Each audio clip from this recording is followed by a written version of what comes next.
Nuestra cita con los pueblos nos ha llevado en esta ocasión rumbo hacia el Levante, a tierras fronterizas, a un lugar de una gran riqueza histórico-artística, crisol de culturas y ciudad del tambor, puerta de la Sierra del Segura y bisagra entre las fecundas llanuras manchegas y las tierras murcianas.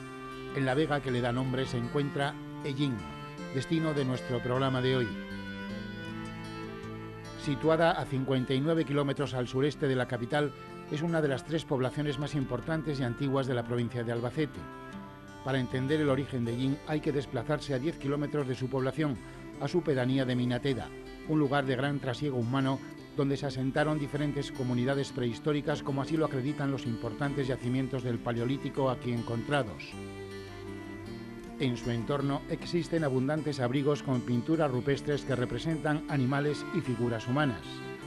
En este paraje se encuentra el parque arqueológico más importante de la provincia de Albacete y uno de los más significativos del arco levantino, el Tolmo de Minateda, en referencia a un montículo escarpado donde se hallan los restos de un antiguo poblado con murallas de época ibérica, romana y visigoda.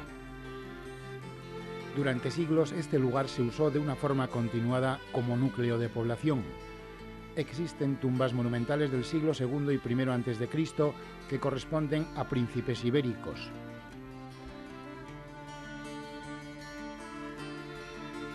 Posteriormente fue ocupado por romanos. Su posición estratégica controlando la vía de comunicación que enlazaba Cartagena con Alcalá de Henares, lo que eran Cartagonova y Complutum, ha sido clave para entender el proceso de romanización de las sociedades indígenas del sur de Albacete.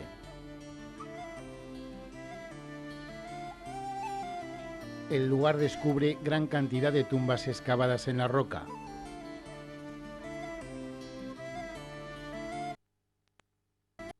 Silos y cisternas de almacenamiento de líquidos, así como estructuras de conjuntos artesanales para la elaboración del aceite y el vino.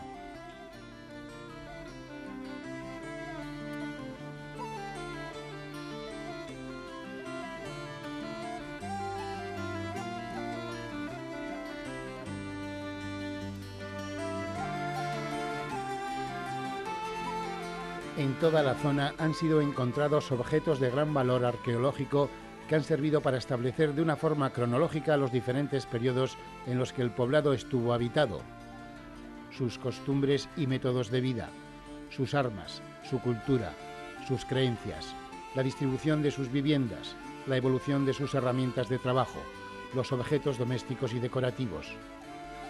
Muchos de ellos pueden verse en el Museo Comarcal de Ellín, un antiguo caserón con un hermoso portón tallado en madera donde sobresalen un par de cabezas flanqueadas por 4 dragones alados.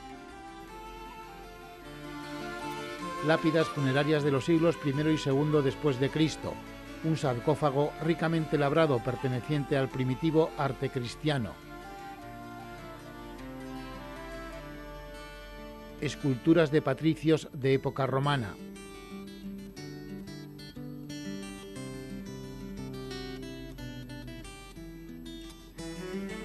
Collares y anillos de metal, falcatas de hierro, son solo algunos de los restos encontrados.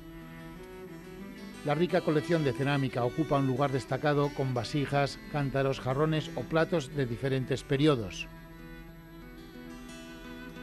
Trozos de mosaicos romanos cuelgan de las paredes.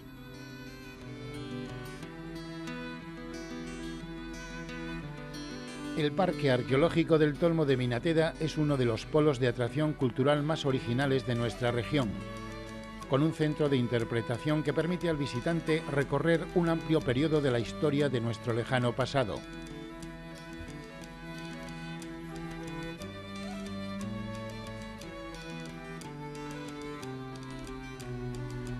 Cercano a este poblado y a otros como el de la Camareta se fundaría Ellín. Hay 3 versiones. Según Ptolomeo era la antigua Ilunum, en la Bastitania. Otros historiadores centran su origen en época hebrea, 4 siglos antes de Cristo, y más recientemente estudios sitúan a Ellín como la antigua Elou, ciudad cristiana de época tardorromana que fue destruida en el siglo IX por orden de Abderramán II, resurgiendo después pujante.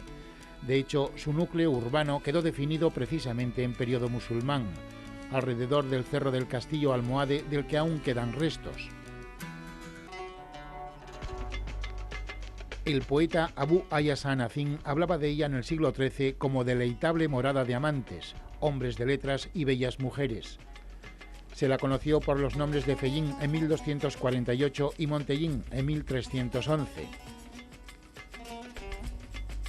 Reconquistada la zona a mediados del siglo XIII, quedaría integrada en las tierras del infante don Manuel, para más tarde formar parte de las del señorío de Villena. En 1476, al igual que otras muchas tierras del marquesado, pasó a manos de la corona.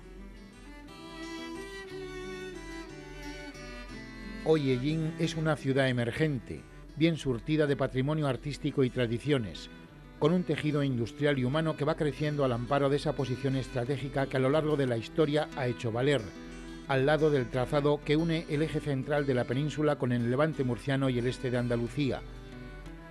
La transformación en autovía de esta importante ruta de comunicación ha estimulado el desarrollo económico de esta población, actualmente en fase de crecimiento empresarial en los más diversos sectores. A ello ha contribuido su polígono industrial, desde que se creó, siempre en fase de ampliación para acoger el asentamiento de nuevas empresas. De especial importancia para los ellineros es el sector agrícola. El cultivo del albaricoque moniqui representa uno de los cimientos de su economía. Si por algo es conocido Ellín es por sus celebraciones de Semana Santa, dotada de una excelente imaginería y de un gran número de cofradías, hermandades y peñas. En ella se conjuga el fervor con el culto al tambor. Su tamborada resuena más allá de sus fronteras, habiendo sido declarada de interés turístico nacional. Albacete para todos. Ellín vive dos vidas, la que se respira y apretuja en cada una de las casas y callejuelas que configuran su casco antiguo, lleno de ancestral historia y sabor popular, y la actual, más pegada a la modernidad de sus construcciones y al desarrollo urbanístico. En su origen se formó sobre tres cerros, el del castillo, del que aún se pueden ver restos de sus murallas. En torno a él se fue articulando Ellín, con su parte medieval, de traza típicamente árabe, de calles estrechas y adarves. En este conjunto resaltan las torres de la iglesia de la Asunción y de la ermita de Nuestra Señora del Rosario, estilizadamente puntiaguda en lo alto del cerro. Ambas definen la estampa de esta ciudad, la dotan de una exclusiva identidad.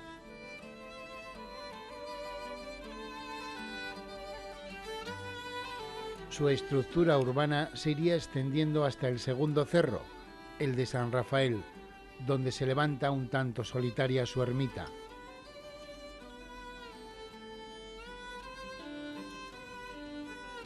Construida en el siglo XVII, es de estilo neoclásico con linterna en su cúpula.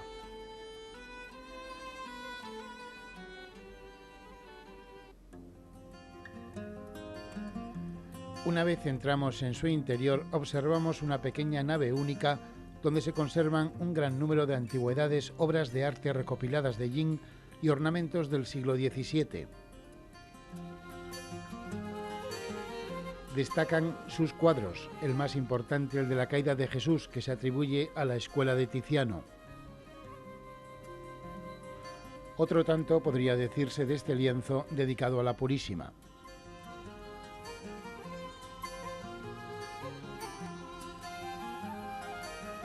De especial significado es el que se conserva en su coro y que representa la figura de Rafael Melchor de Macanaz, ministro de Carlos V, nacido en Ellín. En su pequeño museo se encuentra una pintura de la Catedral de Albacete, obra de Ramiro de Undabeitia, así como dos magníficos lienzos de San Pedro y San Pablo. Sorprende esta inusual imagen de Nuestra Señora de Gracia del siglo XVII.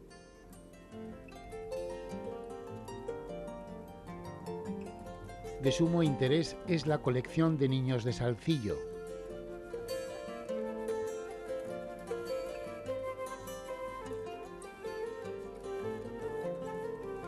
Otra pieza muy querida es la corona de la coronación de San Rafael, patrono de Ellín, así como su primitiva imagen que a lo largo del tiempo ha sufrido diversos arreglos y restauraciones.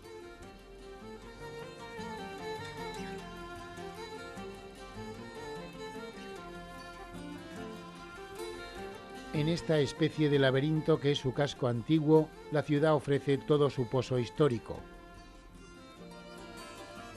No nos equivocamos si dijéramos que dentro de Ellín hay varios Ellines. Descubrirlos es una cuestión de paciencia y de espíritus curiosos. Está el Ellín judío, el cristiano y el musulmán, las reminiscencias y vestigios de todos ellos.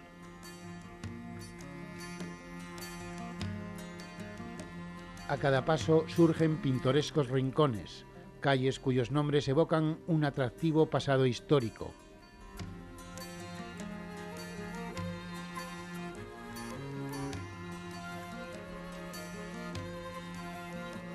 Con el tiempo esta localidad fue desarrollándose, especialmente en el siglo XIX y XX, protagonizando un gran ensanche urbanístico dando paso a la llamada Parte Nueva.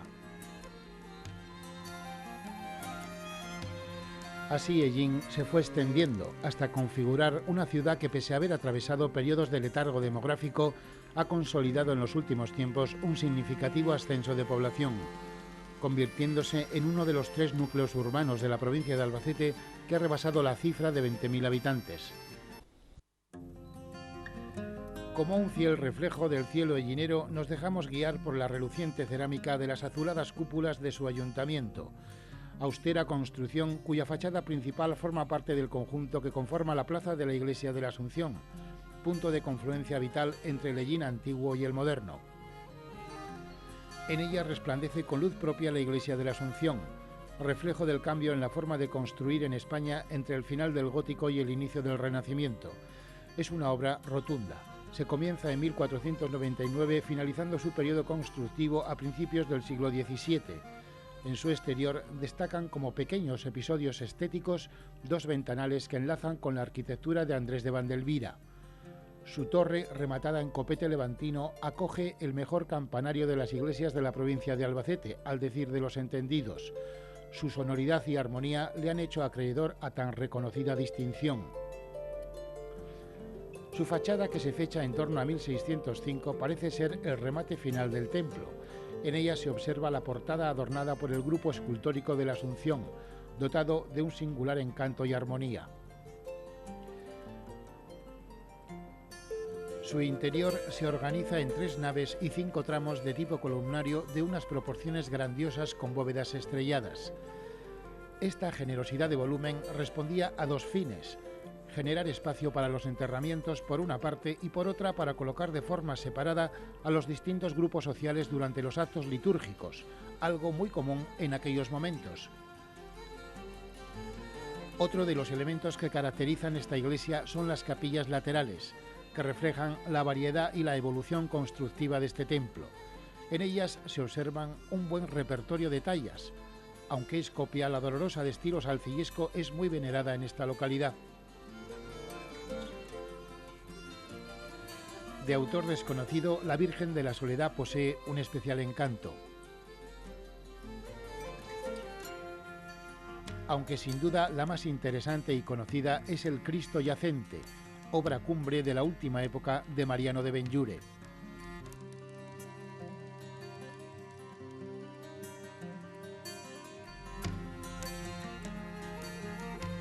Simultáneamente a la conclusión de la Iglesia de la Asunción es la finalización del convento de los franciscanos. La llegada de esta orden religiosa en el siglo XVI propició la construcción de este monasterio de mendicantes, el más importante de la diócesis de Cartagena. Tras un periodo inactivo, se rehabilitó en 1923. Se distribuye en 2 partes, la zona del claustro y monacal, donde se encuentra su patio de columnas con pequeñas obras de arte en sillería.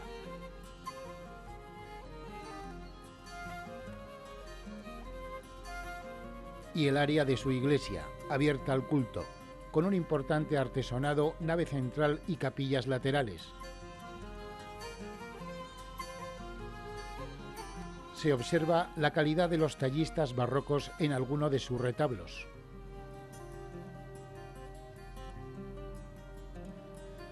En este convento se guarda una porción de la mejor imaginería ellinera. Esta dolorosa se atribuye a la escuela de Salcillo.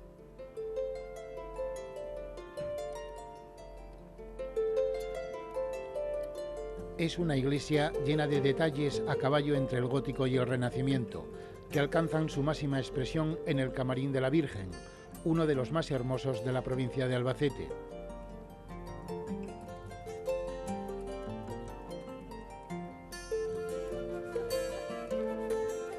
De planta poligonal, es de estilo rococó, recargado de dorados y azules, con profusión de rocalla. En sus paredes destacan 4 magníficas pinturas de temática religiosa realizadas por el padre Villanueva a finales del siglo XVIII. Después del buen sabor de boca que nos ha dejado este recogido y desconocido convento, que exteriormente pasa desapercibido y que interiormente posee un gran nivel artístico, hacemos un alto en el camino para seguir paladeando otras facetas de Ellín, como la de su gastronomía. Su arte culinario ofrece rico y variado abanico, lo mejor de la cocina manchega mezclado con la mediterránea y la serrana. La Asociación de Amas de Casa de Ellín, en colaboración con el restaurante Casa Emilio, nos han elaborado 2 de los platos más afamados de esta localidad, compendio de su cultura gastronómica. ¿Cómo se llama el plato que nos vas a presentar? Pues un arroz con collejas. ¿Qué ingredientes lleva? Bueno, pues los ingredientes que tenemos son muy variados. Están las collejas, que son ahora de la época y muy baratas. Tenemos el bacalao, arroz, un manojo de ajos tiernos, 2 tomates maduros, agua, sal, azafrán y aceite de oliva. Muy bien, ¿y cómo lo elaboras? Bueno, pues es una forma sencillísima. Mira, cogemos y ponemos en la paella o donde crean conveniente en la cazuela poner. Mira, ponemos los ajos tiernos, los tomates maduros, 2 tomates maduritos a trocitos, y después ponemos las collejas y el bacalao. El bacalao pues lo ponemos a chullas, lo podemos poner. Todo eso se sofríe y cuando ya está sofrito todo, pues ponemos agua. Una vez que ya hemos añadido agua, cuando empiece a hervir, ponemos un poquito de azafrán y ponemos el arroz. Rectificamos de sal y ya está, 20 minutos y a comer. ¿Qué plato nos va a presentar? Voy a presentar zarangollo con bacalao. Bien, ¿qué ingredientes lleva? Lleva bacalao, por supuesto, berenjena, calabacín, cebolla, tomate y perejil y el aceite, la sal, ya. Muy bien, ¿y cómo lo elabora usted? Pues se coge el bacalao, se desala y se corta a trocitos. Entonces después se corta la cebolla, el pimiento verde, pimiento rojo, la berenjena, se corta todo en juliana. Se va friendo, se pocha muy bien, entonces se añade el bacalao, se le pican unos ajos y el poquito de perejil y queda estupendo.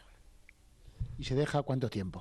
Pues se va mazonando hasta que se ve que está pocho todo. Que esté suelto, que esté eso a gusto ya del consumidor. Hay quien le gusta más frito y hay quien le gusta un poquito más entero. Y eso luego se junta el bacalao con toda esa fritura y ya queda perfecto para servir. Además de estos 2 platos, otros más de una reconocida solvencia culinaria ofrecen los fogones de este local. Oferta hostelera en el marco del notable desarrollo económico que ha protagonizado esta ciudad en los últimos tiempos. Su polígono industrial sigue creciendo, con el asentamiento de nuevas empresas, al rebufo de la autovía Albacete-Murcia. El abanico de su economía abarca diferentes sectores, aunque la importancia la polariza la producción del albaricoque moniquí. Dentro del amplio repertorio industrial de esta localidad vamos a mostrarles 2 empresas emblemáticas de Ellín, creadas por ellineros, que pasean el nombre de esta ciudad por toda España. La primera arranca del siglo XIX y ha servido para endulzar la vida a niños y mayores. Es su tradicional industria dedicada a la fabricación de caramelos. Esta fábrica, la marca, data del año 1850. Y en el 1968 compré yo compré la marca.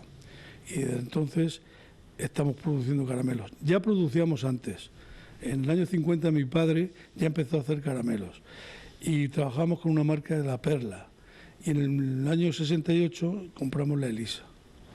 ¿Cómo te dio un poquito por seguir la tradición de tu padre, seguir con los caramelos? Bueno, yo hice el bachiller y soy hijo único, entonces había un negocio y bueno, y mi padre pues de alguna manera tenía que ayudarle, porque también se dedicaba el hombre a hacer frutos secos, tostar garbanzos, en fin. Y nos estamos manteniendo, hemos derivado al caramelo personalizado, que nos ocupa un buen porcentaje bastante alto de nuestra producción. Y yo creo que fui el primero en hacer caramelo publicitario en pequeñas cantidades, porque qué duda cabe que alguien alguna vez habría hecho caramelos de publicidad para su empresa. Pero claro, el inconveniente que había era las envolturas, en fin, que había que pedir una cantidad de papel para envolver con ese nombre, que no era rentable. Entonces incluso tenemos nuestro departamento de diseño para las envolturas y impresión. Bien, aquí fabricáis, me imagino, todo tipo de caramelos. Bueno, caramelos, realmente nosotros estamos el caramelo duro, es decir, el caramelo tradicional. O sea, el caramelo blando, ni gominola, ni cosas de esas no hacemos. Hacemos el caramelo tradicional, el caramelo duro. Bien, ¿y os va bien con el negocio? Pues sí, porque voy a decir que no, así es. Por ejemplo, ¿cuántos caramelos hacéis al día aquí? Bueno, tenemos capacidad para hasta 2.000 kilos en las 8 horas, pero venimos haciendo pues depende de las épocas, normalmente sobre 1.500 kilos. ¿Hay algún tipo de caramelo mezclado que os haya dado una cierta fama, una cierta relevancia? Bueno, hay un caramelo que es el que le llamamos el Congreso, que es un caramelo depositado, que se hace totalmente a mano, o sea, es artesanía pura. Esto de llamarse el Congreso fue porque mi antecesor en la marca mandó unos caramelos al Congreso de los Diputados, estoy hablando del tiempo de la República, sí. Y entonces le dieron el nombre aquel, o sea, fue un obsequio que les hizo a los diputados y tomaron ese nombre. Posteriormente era el presidente del Congreso, Peces Barba. Nos pidieron caramelos y se mandaron, no me acuerdo, unas 400 cajicas se mandaron de caramelos, o 350, por lo visto. No recuerdo con exactitud, se mandaron también caramelos de este tipo al Congreso. Bueno, ¿se puede decir que el caramelo de Jin, de la Elisa, exactamente es un caramelo conocido en toda España? Pues sí, se puede decir que está conocido en toda España, pero realmente donde más se conoce es en las regiones donde, vamos a decir, por desgracia, nuestros paisanos han tenido que emigrar. Barcelona, Valencia, Madrid, es decir, se conoce en toda España, pero gracias también a la labor que siempre lo digo, que han desarrollado mis conciudadanos, que son verdaderos embajadores del caramelo nuestro. ¿Ya que han sido sus mejores comerciales? Pues sí, se puede decir que sí. Sí. ¿Cuál es el secreto un poco de su caramelo? Bueno, el caramelo está hecho como siempre, es decir, gastando un buen azúcar, su glucosa correspondiente, buenas esencias, es decir, no tiene secretos, el caramelo no tiene secretos, es simplemente saberlo elaborar, tener los medios y utilizar materias primas de buena calidad. Durante gran parte del siglo pasado, el cultivo y trabajo del esparto constituyó la principal fuente de riqueza de Hellín. La ciudad adquirió un gran progreso y la comarca se convirtió en la primera productora de esta fibra en España. La llegada del plástico en los años 60 la sumió en una profunda crisis de la que pocos pudieron salir. Solo algunos pioneros, que pusieron en práctica aquella vieja y sabia frase que decía: si no puedes derrotar al enemigo, lo mejor que puedes hacer es aliarte con él. Con esta certera filosofía y mucho tesón, la yutera, que así es como conoce todo el mundo en Hellín a esta vieja fábrica donde se trabajó con las bases del yute y el esparto, acabó reciclándose en lo que hoy es una gran empresa de transformación de plástico, la más importante de Hellín y una de las 10 mejores de España. Los orígenes de Ródenas y Ribera, de nuestra actividad industrial, provienen de los años 40, cuando nuestro padre, en la posguerra, pues se dedicó al esparto como casi muchas gentes de aquí de la zona de Hellín y también de Murcia. al desaparecer la posibilidad de importar fibras de yute, que eran las que hasta entonces se utilizaban como consecuencia del bloqueo internacional al que España fue sometido como consecuencia de la guerra, ¿no? De la guerra civil que mantuvimos aquí. Entonces nuestro padre pues empezó a trabajar con el esparto, montando una hilatura de esparto, y posteriormente a trabajar también el yute a partir de los años 60. Luego disteis un salto cualitativo en todos los sentidos. Se acabó un poco el yute, el esparto, la tradición, por decirlo de alguna forma, y os habéis enganchado al plástico. Digamos que nuestro padre, con una visión muy buena, muy positiva e industrial, en los años 70, al empezar la década de los 70, vio pues que con la aparición de los plásticos el esparto y el yute podrían entrar en declive, con lo cual se montó en el año 72 Ródenas y Rivera, empezando a tejer los primeros sacos de rafia de plástico para el mercado. Ya han pasado exactamente algo así como 32 años y os habéis convertido en la empresa más importante de Jin y una de las empresas más importantes de España. Explícame esto. Bueno, Ródenas y Rivera, desde los años 70, cuando empezó con el plástico, la verdad es que nuestro padre, con su visión, pues lamentablemente no llegó a ver lo que hoy es Ródenas y Rivera, y posiblemente pues no pensase que las cosas iban a ocurrir tan deprisa. Yo soy gerente desde Ródenas y Rivera desde los años 80, en el que nuestro padre tuvo un infarto, y me tocó la difícil tarea de cerrar la actividad del esparto en el año 83 y la actividad del yute en el año 87. Por eso en el pueblo se nos conoce como la yutera, más que como Ródenas y Rivera, porque siguiendo la tradición pues nos ha quedado un nombre del cual nos sentimos muy contentos de que nos digan la yutera, porque cada vez que lo dicen pues estamos recordando a los que antes nos precedieron, tanto trabajadores como a nuestro padre, pues que cada uno con su granito de arena han contribuido pues a que Ródenas y Rivera sea hoy lo que es. Fernando, vamos a hablar un poco de datos y de cifras para que la gente se haga una idea del volumen de esta empresa.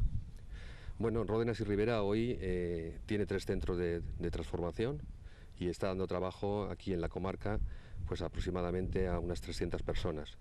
También tengo que decir que a lo largo de estos casi 60 años de actividad industrial pues han pasado por nuestra casa y por la suya, porque así lo ha sido, pues yo creo que casi alguien de todas las familias de Jin, de lo cual pues nos sentimos muy satisfechos y muy contentos, porque nos sentimos tremendamente arraigados a Jin, a sus gentes, y bueno, y aquí estamos y aquí pensamos seguir. Y me comentabas que esta es una de las 10 empresas de este sector de transformación de plástico más importantes de España. Sí, Ródenas y Rivera por facturación en estos momentos se encuentra situada entre las 10 primeras empresas transformadoras. Hemos evolucionado en los últimos años, hemos pasado de hacer lo que eran los tradicionales sacos de rafia, para empezar a hacer plásticos pues para multitud de aplicaciones, como son los alimentos, para envasar congelados, para envasar caramelos, y la tendencia de Ródenas y Rivera es, siguiendo su tradición, pues es la innovación y el desarrollo tanto de productos como de procesos.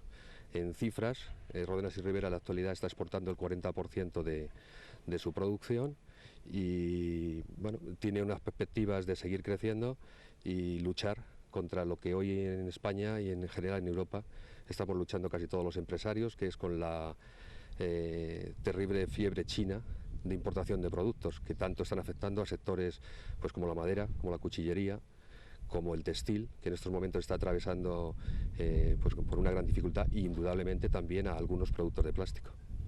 Bien, vosotros tenéis aquí unas instalaciones realmente modernas con una maquinaria realmente sofisticada, ¿no? Sí, las instalaciones que tenemos, pues hemos ido incorporando constantemente nuevas tecnologías para conseguir que los procesos sean rentables y productivos, porque al final de todo, si no hay rentabilidad, no hay posibilidad de crecimiento ni de inversión.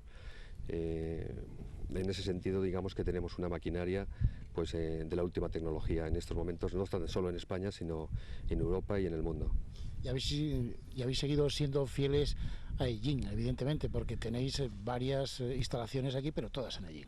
Sí, nuestra vocación es no diversificar hacia otros puntos de España, seguir creciendo en Jin, donde nos encontramos muy a gusto, pues por lo que he dicho antes, por sus gentes, por la forma en que esta gente nos han tratado siempre en momentos difíciles, como fue el cierre de la yutera en el año 87, y esto es algo que difícilmente un empresario puede olvidar.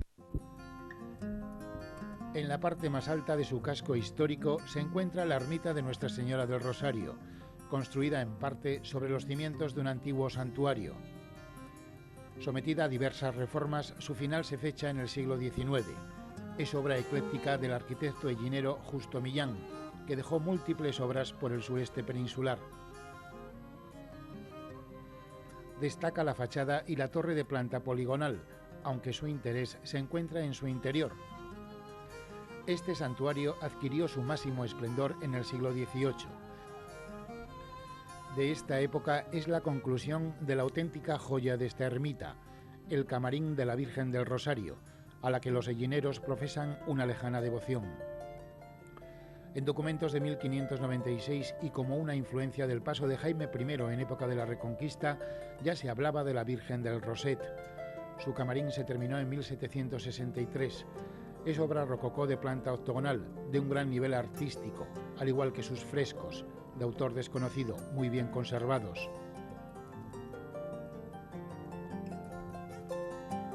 Este conjunto religioso guarda un especial significado, el de haber sido el germen de la Semana Santa de Ellín.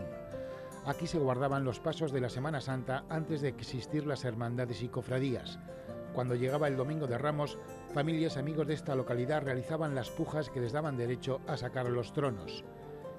Estas pujas dieron origen a la Semana Santa de Ellín, su manifestación más importante y una de las de mayor relieve de la región.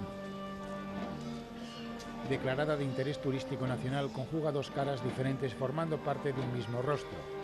Sus celebraciones religiosas que aglutinan el sentimiento de todo un pueblo y sus multitudinarias tamboradas, a las que no deja de acudir ningún ellinero. Su procesión de Jueves Santo es una demostración de participación popular y brillante puesta en escena. Es el momento más intenso de una semana donde tienen lugar otros 7 desfiles procesionales que conmemoran la pasión, muerte y resurrección de Jesucristo. Desde la iglesia de la Asunción van partiendo las diferentes cofradías ricamente ataviadas con sus bandas de tambores y cornetas, portando la mayoría de las imágenes a hombros, soportando el peso de tronos donde se muestran vírgenes, cristos y escenas de la pasión. Pasos como el de la Dolorosa o el Cristo Yacente realzan esta celebración religiosa dotada de un sonoro latido de fervor y silencio.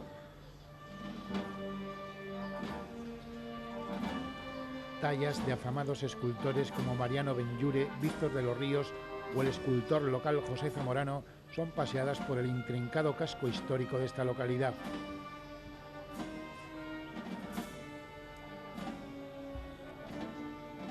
A su finalización se rompe el silencio e irrumpe el tambor. Una catarsis colectiva se adueña de la noche y miles de tamborileros comienzan a percutir bombos y tambores. Recorren las calles de forma incansable poniéndole banda sonora a la muerte de Jesús. Una marea humana vestida con sus tradicionales sayos negros invade Ellín. El ruido de los tambores, por una particular química, se transforma en sentimiento y emoción. Con la noche bien entrada, hermandades y peñas van ascendiendo al Monte del Calvario en un rito donde nunca se deja de redoblar y redoblar el tambor.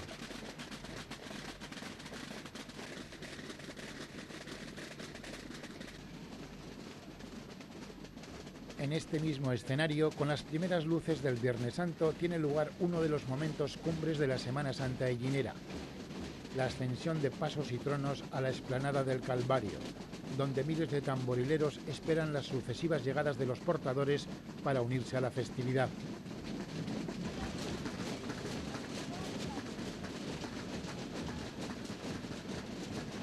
Ellín y el tambor son algo indisoluble.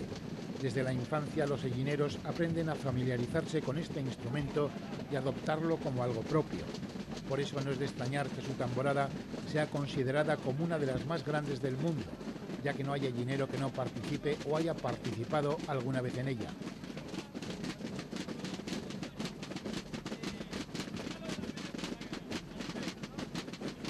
Tras la concentración en el Calvario, de nuevo los pasos y cofradías descienden en un recorrido que tiene su momento más colorista y multitudinario cuando el desfile enfila la calle del Raval, la más conocida y popular de esta ciudad. arteria donde antiguamente se encontraban las afueras del barrio de los cristianos viejos, los llamados arrabales. De ahí precisamente le viene el nombre.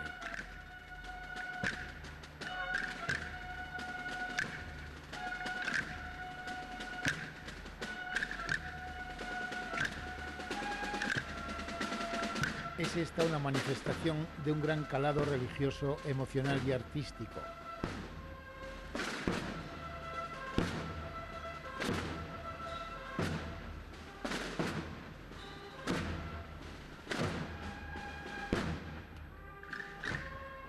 Al término de la misma, la procesión desembocará en la plaza donde se encuentra la iglesia de la Asunción.